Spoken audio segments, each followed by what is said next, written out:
Have been such a cooperative audience all week long. I really appreciate it. You're welcome. Want to give you a few logistical pieces of information here. At the end of Eli's defense, I will have time for applause for him. Then I'm going to come up here and I'm going to invite applause for the entire class of 2021 and the fantastic job they've all done. And then I'm going to ask you to stay in your seats for just a couple of minutes while I make some needed announcements about how we're wrapping up our time together. So applause, and then applause for the whole group. And then if I could have your attention for just a few minutes, we're going to take care of some housekeeping things before we conclude. So Eli and I started talking about this topic at Starbucks last summer, and most summer topics do not survive into September. What sounds like a great idea in June, students usually decide is not the great idea in late August or early September. This one, however, survived. And it's only been, I would say, bolstered by recent developments in space exploration. Every time I've seen a news report about the current mission to Mars, I'm reminded of what Eli's been doing all year long. And I'm very pleased that we're closing out this year's thesis defense with Eli's argument about exploring the red planet. His panel consists of his advisor, Mrs. Sunny Espinette, who's a member of our science department here at Covenant, Mr. Joe Fanning, who is a member of our math department, Mr. Jameson Cockrell, who is a PhD candidate at the University of Dallas. Here's how old I am, folks. I'm so old that I taught Jameson's father Greek. I do not feel young saying that. Eli, we're going to pray for you. That wasn't a joke, it was true. Eli, we're going to pray for you and invite you up. Gracious Heavenly Father, I thank you for Eli and for his interest in this topic. I thank you for the hard work that he has put into this presentation and his paper over the course, not just of this year, but beyond. I ask that as he presents today, you would give him grace to say the things that he needs to say in the way that he needs to say them. Give him peace in his heart, clarity of mind, and clarity of speech. In the name of Christ we pray. Amen.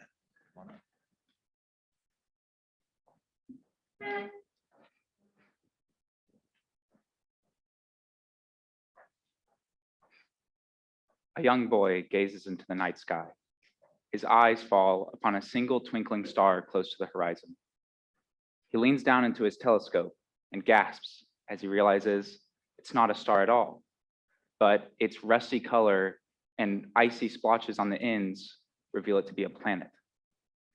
He lives the rest of his childhood and adolescence with a head full of dreams of what exploring and living on a new planet would be like. 30 years pass. The boy, now a man, gazes into a similar night sky. His eyes fall upon a similar twinkling star. He repeats the motion of leaning down into a telescope and sees the blue and green marble that he once called home. He turns his attention to the way the sun, the nearly unfiltered sun, catches and sparkles on the metallic habitats that him and his crewmates have built. The boy has achieved his dream. Humanity has achieved its dream. Now, this anecdote, as much as it may seem like science fiction, is not actually all that far from possibility. With recent developments in space technology and missions to Mars coming into popular view, this advancement has created many proponents and many opponents of missions to Mars. So why is that even needed? Is it needed? Would it even be good for us? Well, I will attempt to explain how the human exploration and colonization of Mars would be economically beneficial, scientifically beneficial, and would ensure the existential welfare of future generations of mankind. Now, before moving into the argument, there are a few things that need to be set up for context. The first is that there are multiple organizations that are already working on this, as you may know, as you probably know. The most notable of which is NASA, They have been the leaders and pioneers up to this point of space technology, and the most prominent public organization to do this. However, there is a notable private corporation, as you may know, SpaceX. SpaceX is extremely significant because of the fact that they were the first public organization to ever send a rocket into space, as well as some significant technological advancements that they have made since then.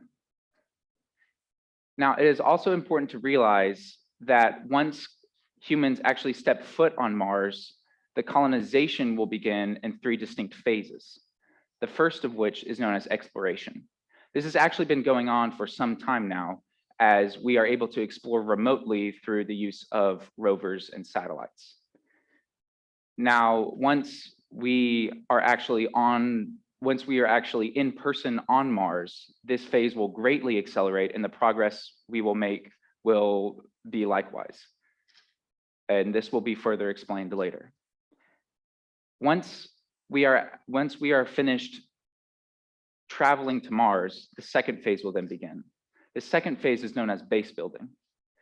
This consists of primarily building the necessary infrastructure and habitation that is required to sustain human life on Mars. And once this is complete, the third phase can begin, which is known as settlement. And this consists primarily and solely of simply populating Mars and filling the infrastructure that we have already put into place. Now, once we have people on Mars, you may ask yourself, what good would this do? Well, the primary reason why we as the human race have been concerned with Mars up to this point is purely scientific knowledge. There is much scientific knowledge to be gleaned from studying Mars, and being there in person would greatly accelerate this. One of the main reasons we have been interested in Mars thus far is the possibility of life. Now, and in fact, the exploration or the search for life was the primary mission and purpose of the very first rover to be on Mars, or to be sent to Mars, which occurred in 1976 with the Viking mission. Now, this search for life on Mars would not only help inform our own cosmic perspective as a whole, but would also lead to a greater appreciation for the life that we have here on Earth, were we to find that, or to further affirm the fact that perhaps we are unique. Once, or if life is discovered, however, on Mars, or the remnants or fossils of life, then this will be a significantly profound discovery, as humans have been concerned with this question of, are we alone for our entire existence? The search for life on Mars consists primarily of not just testing soils and searching for microbial life, but also geological research. The search for life for Mars not only contains present living organisms, but also records and fossils of dead and previously alive organisms. And as before stated, this would lead to paleontological expeditions resembling geological expeditions in many ways. However, even apart from the possibility of discovering life, the geology of Mars itself is of great interest to scientists. This is for multiple reasons, but primarily because the geological history of Mars and Earth are actually very similar. Both planets show evidence of being bombarded by asteroids early on in the planet's lifespan, leading to a crust of the planet that is rich in materials or minerals.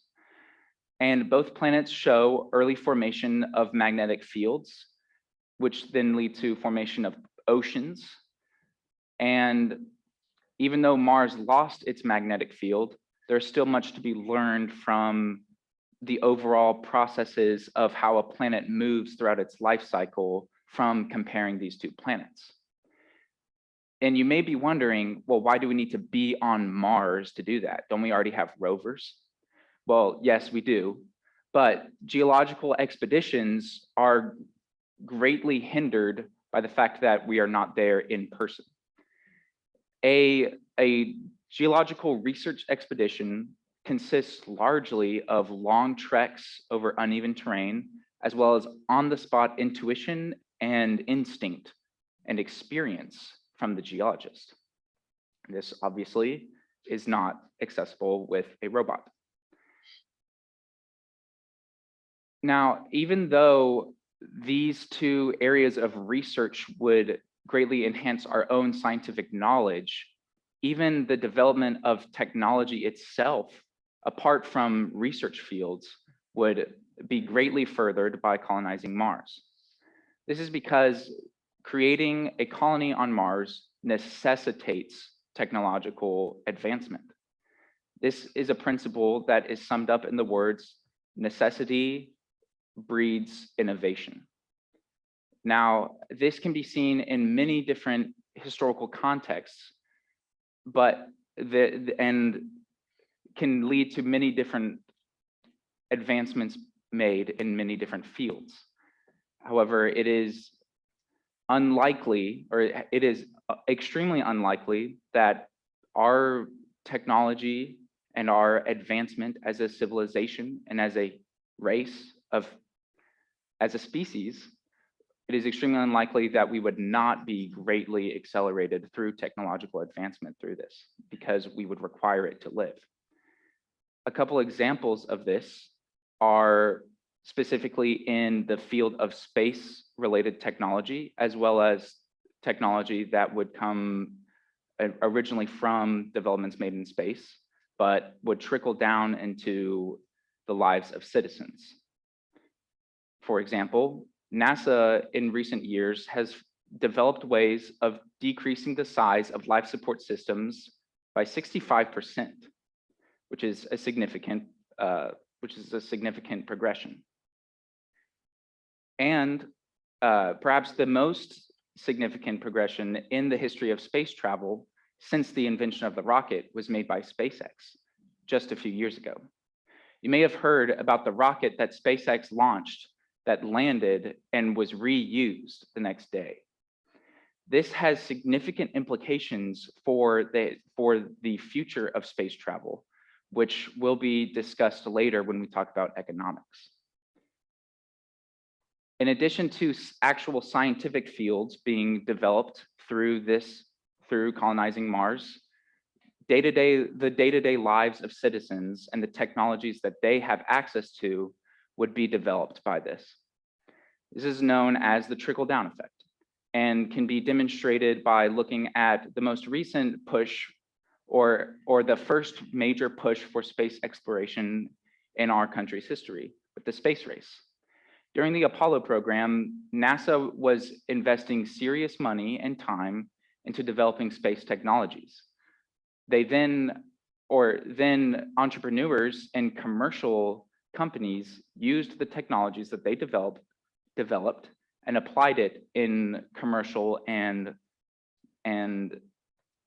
economic fields.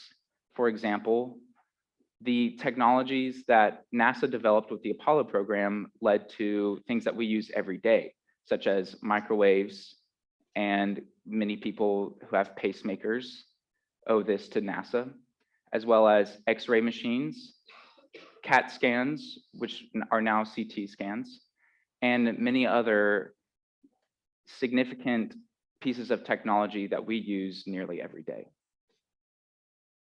These pieces of technology that have been advanced by the development of scientific fields through space exploration were then used for economic gain. And this leads us into our second main point. The colonization of Mars offers great economic benefit for those involved.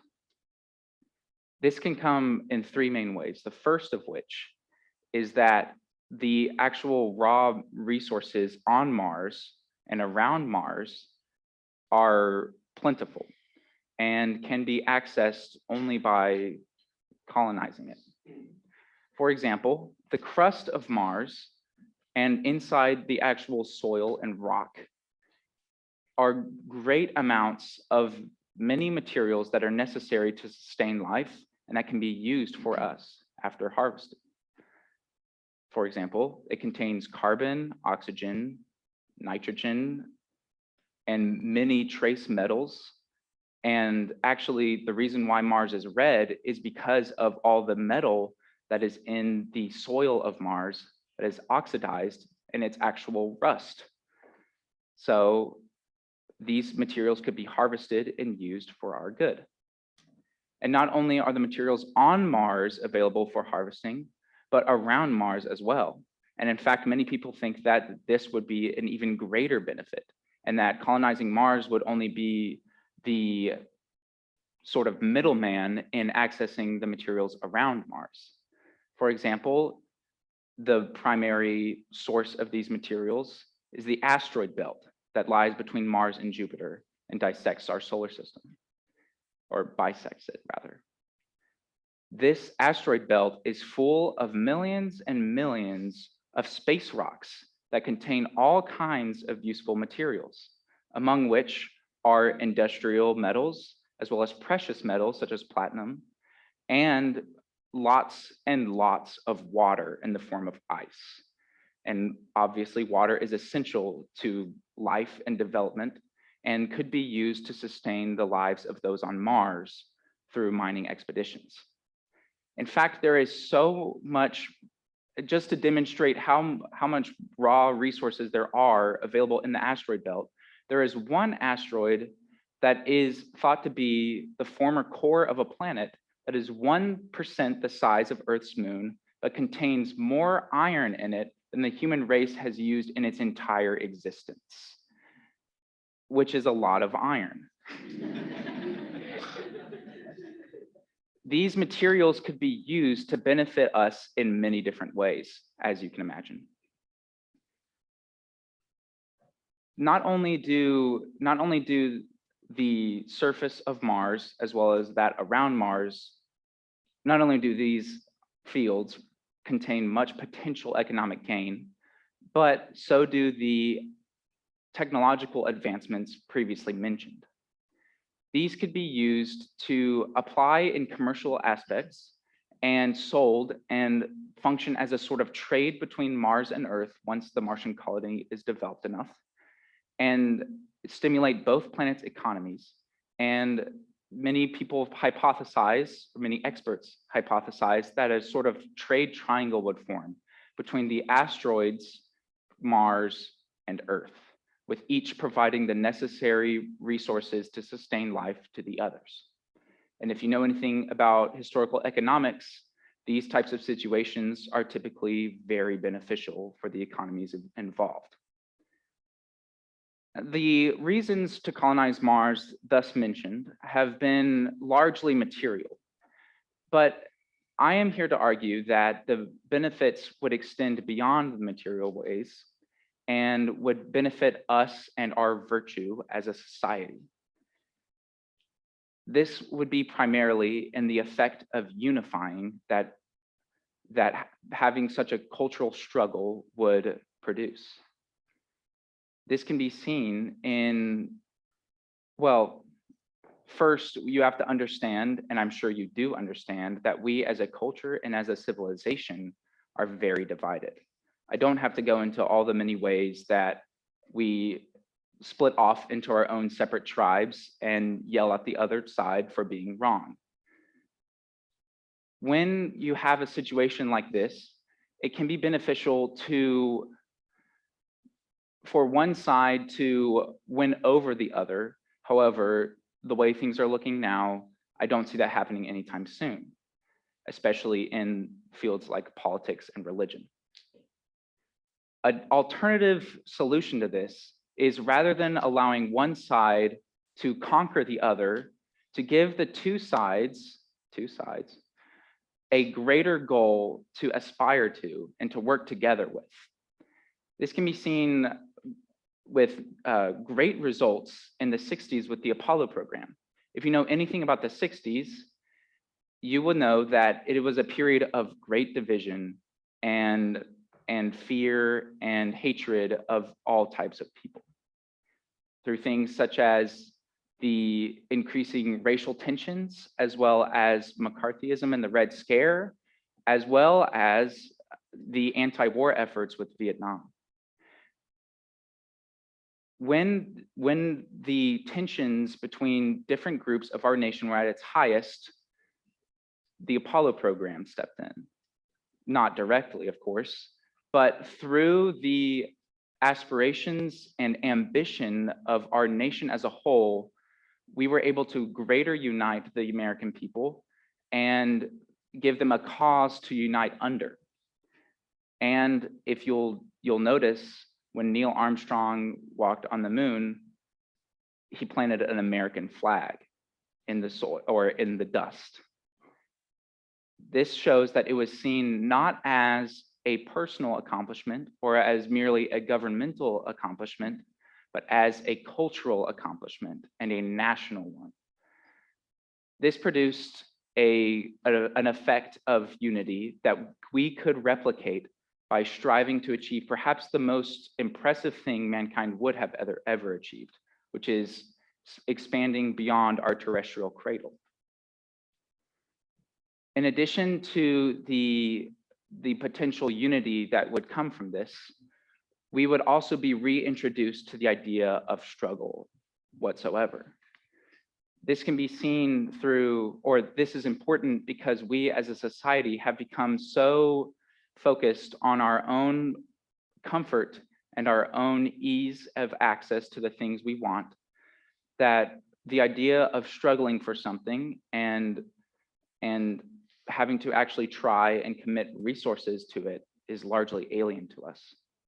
If we as a society were to work together to achieve something greater than we ever have achieved, then we would reacquaint ourselves with this idea of cultural struggle.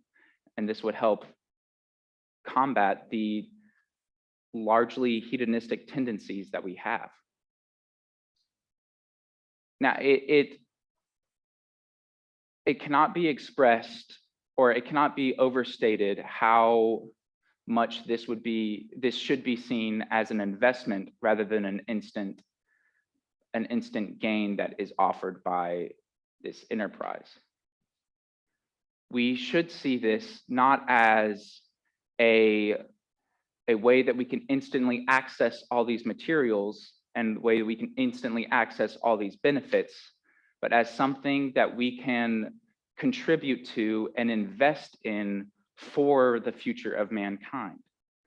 When our descendants look on our generation, will they see a generation full of largely decadent, hedonistic people who did not care for their descendants? Or will they see a generation of people who worked together to achieve mankind's dream? Thank you.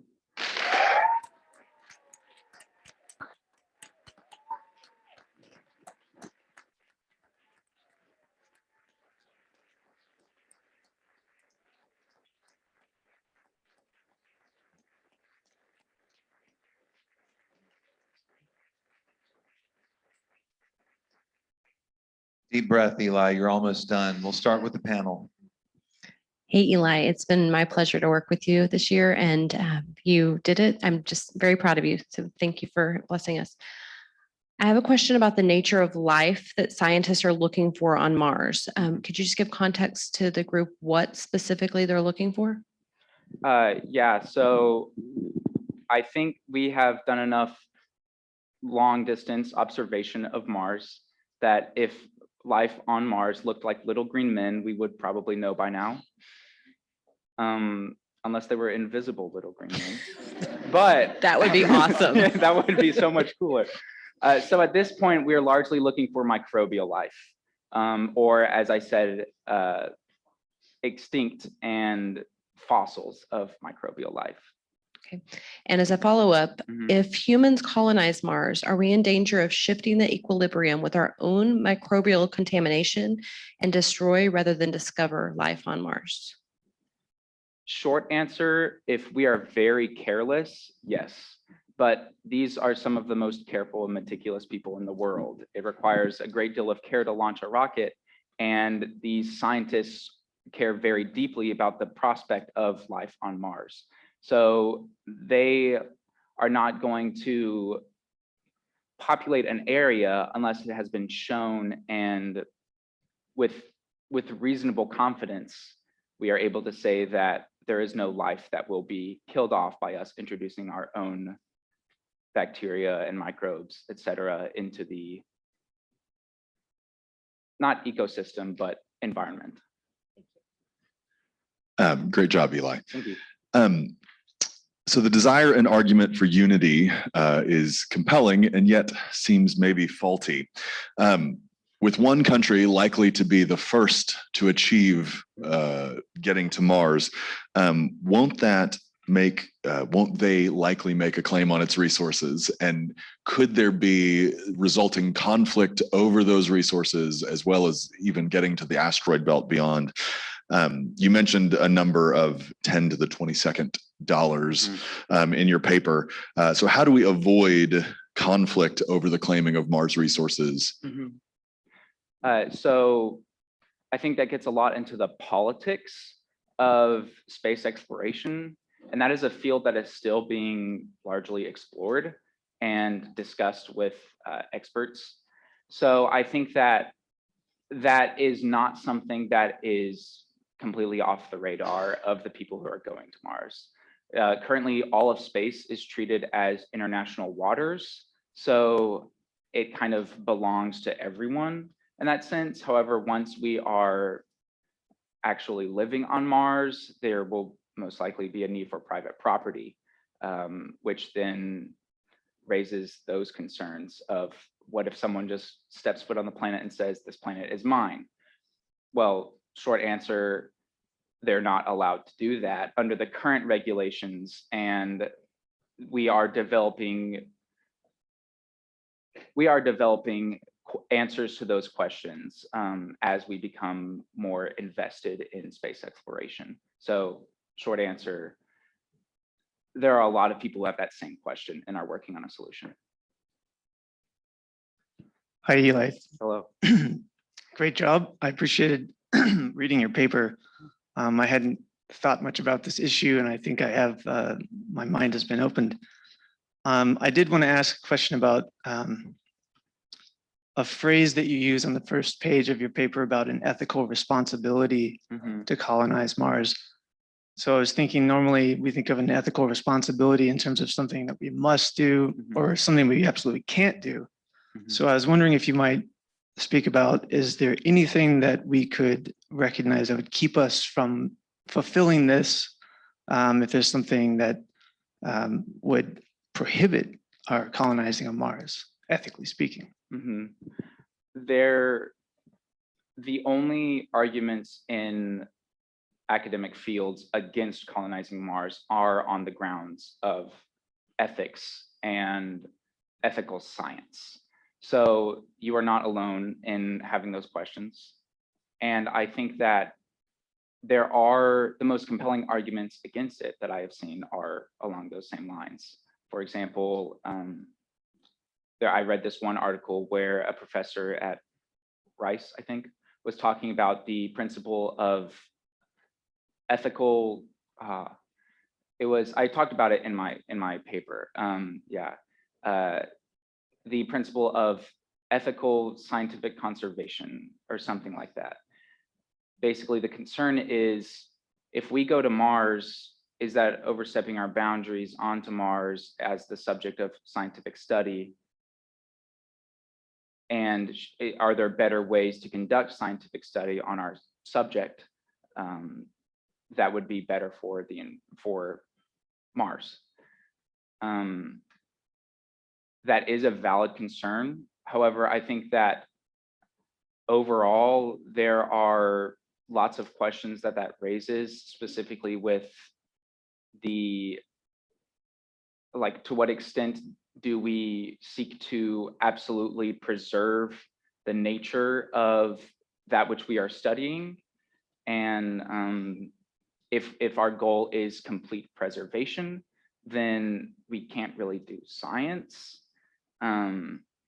So it seems to me that if we are arguing against colonizing Mars on ethical grounds and on the grounds of doing so is scientifically invasive, then that prohibits a lot of other scientific practices as well, which you can then argue, well, then maybe we shouldn't be doing those either.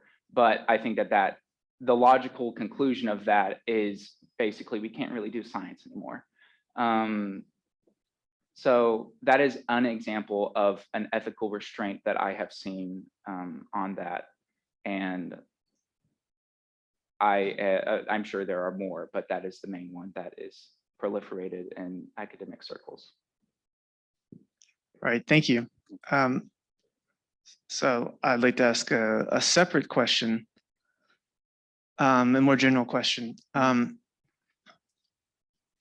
Your paper got me thinking about Jean-Jacques Rousseau for some reason, and his first discourse on the arts and sciences, where he argues counterintuitively that the progress of science and technology and arts actually inhibits our development of virtue.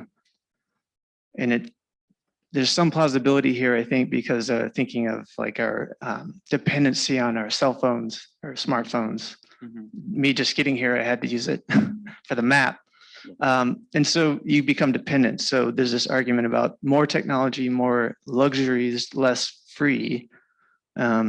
So to what extent do you think the technology that will be generated would be susceptible to degenerating virtue instead of promoting it? I think that with any kind of cultural advancements, there's always the risk of it going in the wrong direction. So that you could, it is fairly likely that at least some of those technological advancements would be detrimental to our overall condition. However, I think that the idea of this is like a risk that we don't know how people will receive this bit of technology, and it may or may not become a necessary part of people's lives that are, or it may unjustly become a necessary part of people's lives. I think that attitude is, I think that is very restrictive. And while that is a valid concern to have, there are certainly inhibiting scientific process or progress, excuse me, for the sake of, will this technology actually hurt us, is, I think, is largely backwards. And I think that God invites us and charges us to investigate his creation and to understand it more deeply. And I think that technological advancement is a, if not necessary or inevitable, very close to necessary and inevitable product of a greater understanding of the way God's creation works. A brief question and then a follow-up. How long does it take to get from Earth to Mars? I remember you talking about this. It's about 8 months as we currently have it. And that can only happen every now and then. So I'm forgetting the exact numbers, but it's a long time. With quite a long time period of travel, is it reasonable to think that enough people will volunteer for a trip to justify the large upfront investment to make Mars habitable? Well, initially there wouldn't be many people going. It would be largely scientists and a scientific population who would be spending some serious quality time with Mars. And so at first, no, there would not be very many people. but there are some pretty astounding advancements of of general space travel that are being made and are theorized to be made in the future. I didn't get to it in my speech, but the reusable rocket actually decreases the overall cost of launching a rocket from about $60 million to $200,000, which is an impressive cost, an impressive development. I think. Oh, sorry. I think that with all of this in mind, we cannot even come close to guessing what the state of space travel will be like in even 50 years. I've seen people who have compared the invention of the reusable rocket to the invention of the transistor, which basically kicked off the entire field of computer science and made modern computers possible. So I think that as of right now, it is incredibly impractical to be sending people to Mars, or large amounts of people to Mars, and expect them to go willingly. However, as technological advancements are made, that length of the journey is going to decrease by a lot. And I think that will help decrease some of the reservations that people have. Considering the colonization of Mars, it's reasonable to believe that we could create an environment capable of sustaining life. I'm curious, though, about the long-term effects of living on Mars and about creating life on Mars, specifically, families, as families are growing. Mm-hmm. Have scientists and doctors predicted health challenges that may result from either traveling to Mars or living on Mars long-term? Mm-hmm. So that is kind of one of the more popular concerns that people have.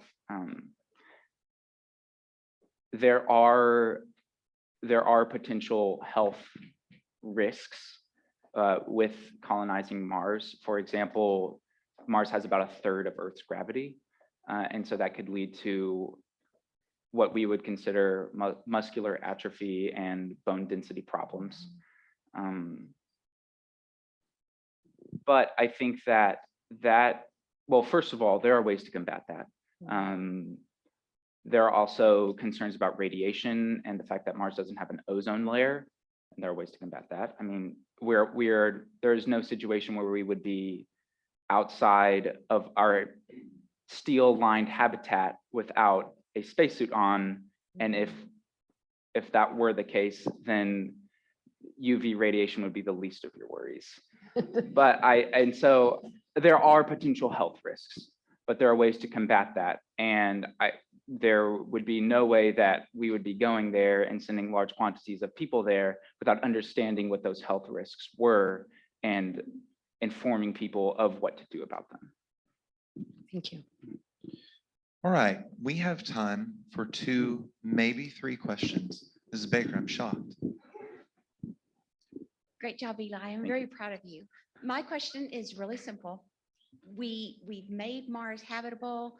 We're ready to go. It's 10 years down the road from right now. Do you go with your wife and family? Are you on that plane? Ship? No. Rocket? No. I definitely think that, first of all, 10 years is a little optimistic, but I think that unless there are some pretty serious motivating factors, like a highly developed economy that sprung up overnight, as well as a large number of people so that I don't go crazy, I think that it will take a while. The time span for the phases of colonization that I talked about earlier is a significant amount of time. So there will need to be a lot of developments made on the planet before we can start sending people there in mass, if that is what our governments decide to do. Do we have another question from the parent/guest section?